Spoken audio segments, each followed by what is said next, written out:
Welcome back. So today I'm going to give some tips on how to practice your dice throwing for accuracy of the location of where they hit. So you can see on my table I have an orange string, and it's set up to be a rather large half circle, roughly.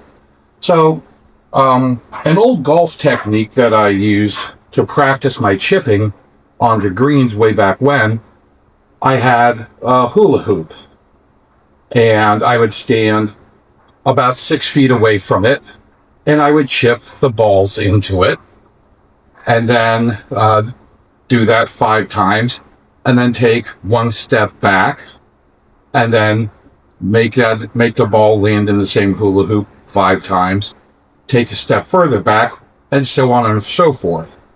And of course, if I couldn't make it in, or only got it in, say, 4 of the 5 times, well, then I would redo that level, so to speak, until I could do it 5 out of 5 times. And then I would take another step back.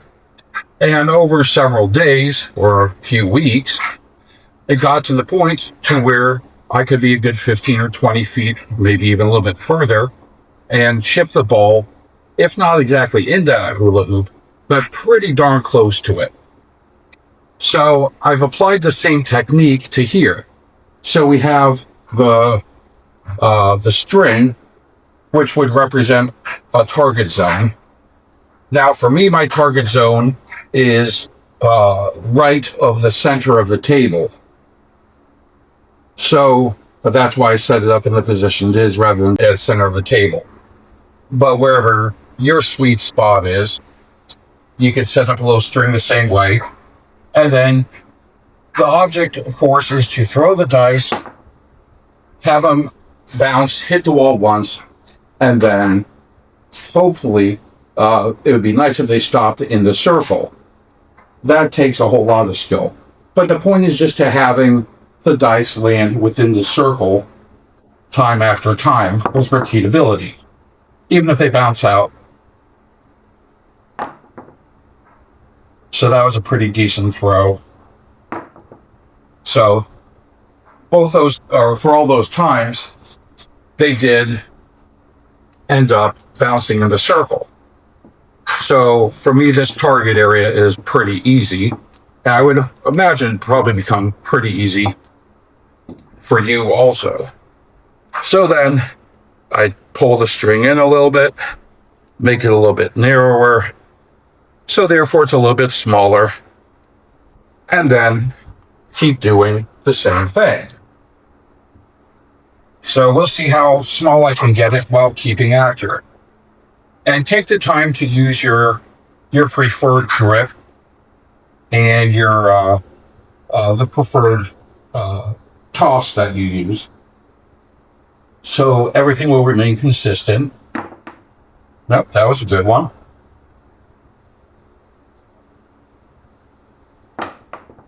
Okay.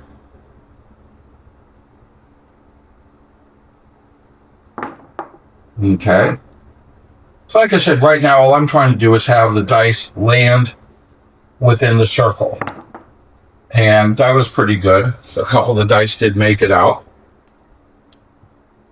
But when you do this over and over repeatedly, it will greatly improve your accuracy of your throw. And also it'll help if you try to control the force of the throw so the dice do not bounce out of the string. That too will help. And then you will have more practice in how much force to throw with.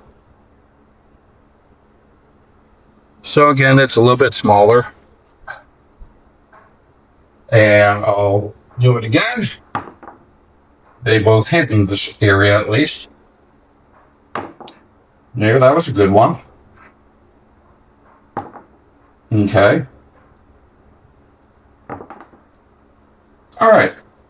So even though some of them did bounce out of the string, that just means that I just need a little bit more practice in how hard I throw them. But the other variables of that is on the table, how, the conditions of the table. How is how hard is it? And then of course, what angle do the dice hit the table? What angle do they hit the alligator skin? And again, it's just practice. Okay. They both bounced out, but that doesn't matter. Because overall, you notice when I throw the dice, they bounce, even though they bounce out of the ever increasingly small circle. My target zone area is accurate, but the dice are not rolling all over the table, knocking over stacks of chips on the far side or other players' chips, stuff like that. So it's practicing the control of the throw also. And then I'll make it even smaller. And of course, the circle doesn't need to be perfect, or half circle doesn't need to be perfect. And this is my optimal throwing area right there. So we'll see how I do. And we'll see how small I can get the half circle to be. Okay, that's pretty good. Nope, I hit up on the alligator wall, so they rolled out quite a distance. Okay. And again, I hit the alligator wall on that one. But this will give you an idea, as a quick tip, on an exercise you can do to increase your throwing accuracy and gain throwing force control. Have a great day. I hope you enjoyed this short.